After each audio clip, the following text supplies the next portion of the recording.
Hey guys, today I want to talk to you a little bit about all of the things I had not thought about when I did my book. This is Life in Business and I am Diana Nordström. So I published my book 1.5 years ago and there's so many things I hadn't thought about. It was my first real book, all of the choices I had to make. So the first one seems so simple, but what font do you want to use when you're writing your book? You're just gonna take whatever from Word or whatever Google or whatever I'm using as a program, but the thing is there might be copyright on the font that you fall in love with. So remember that it's really important to choose a font that you're allowed to use for publishing commercial material, something that you're actually selling. I'll give you a link in the description where Google has this whole overview of some fonts. That's amazing.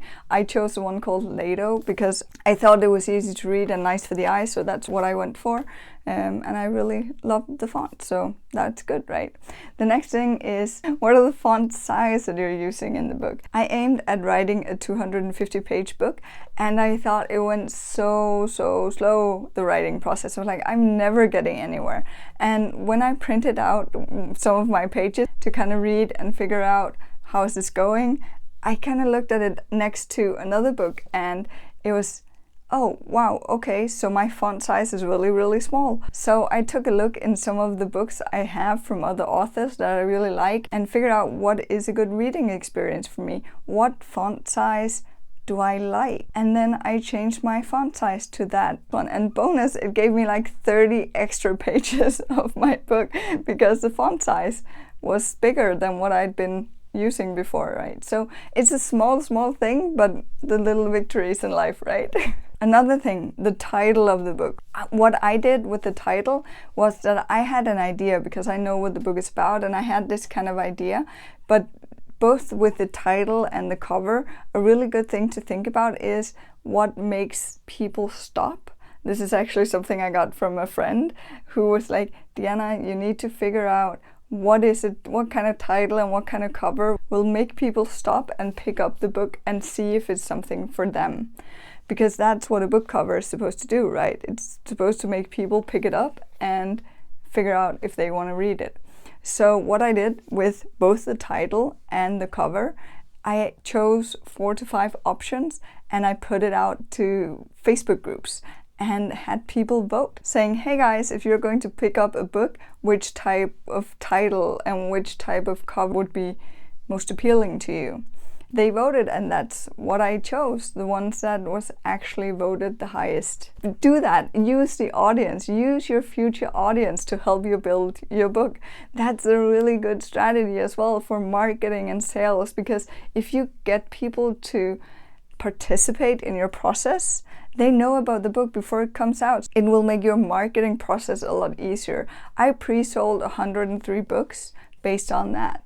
Based on getting people into my process and having them help me develop parts of the book. When you're starting your book, you should already be thinking about the marketing and the sales, because it's a really good point to have people support you along the way. It creates accountability and hopefully creates sales. Back to the cover. One of the things I chose to do was to make these flaps. I have no idea what they're called, but the reason I did was because then you can kind of do like this, right, when you're there. And also it gave me room to put my picture and a small bio, and in the back it gave me room to put in my social media accounts. And then on the back, then I have a small account of the book and also the test readers telling what the book is about. Another thing, should it be hardcover or soft cover? I was like, it would be really nice with a hardcover book because there's a bit more like, now I'm sitting here with the book and reading like seriousness over a hardcover book. But then again, someone was telling me like, yes, but it's heavier, and remember, you need to post these books to people when they buy them. So making the book soft cover is going to be cheaper when you're actually mailing it. I chose to make it soft cover, and I'm really happy now that I did, because it's also easier to just have the book in your bag. The feel of the paper, it might seem like a small thing, but you know what, it really isn't. It was really hard to choose. It's like, should it be 80 gram or 120 gram, 90 gram paper? And I was like, what? Why are there so many choices? What I did is I got a lot of samples from printers to figure out the feel and what should it be, yellow paper or white paper.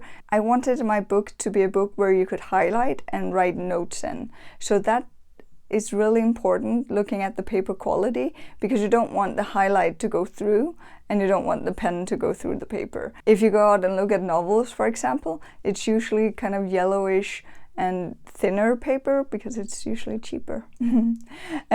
So that's really important for me. I had my designer do everything in the book. She did the cover, she set it up for print, and she did all of the graphics in the book. So these small nice footsteps from a dog, I think, and these really cool illustrations otherwise. So she did everything. The designer was also the most expensive part of my book to do, so remember that that's an expense if you can't do it yourself. If you do choose pictures or illustrations, remember, if you go onto the internet, remember that they have to have the right copyright statement, kind of like the fonts. You need to be really sure that you're allowed to print them in something that you're going to be reselling. If you want to do illustrations, you can go to Fiverr, for example, and hire someone to help you do the illustrations. So the next thing you need to think about is distribution of your book. If you choose to get your book published in a printed version, that's not a print-on-demand type, think about distribution.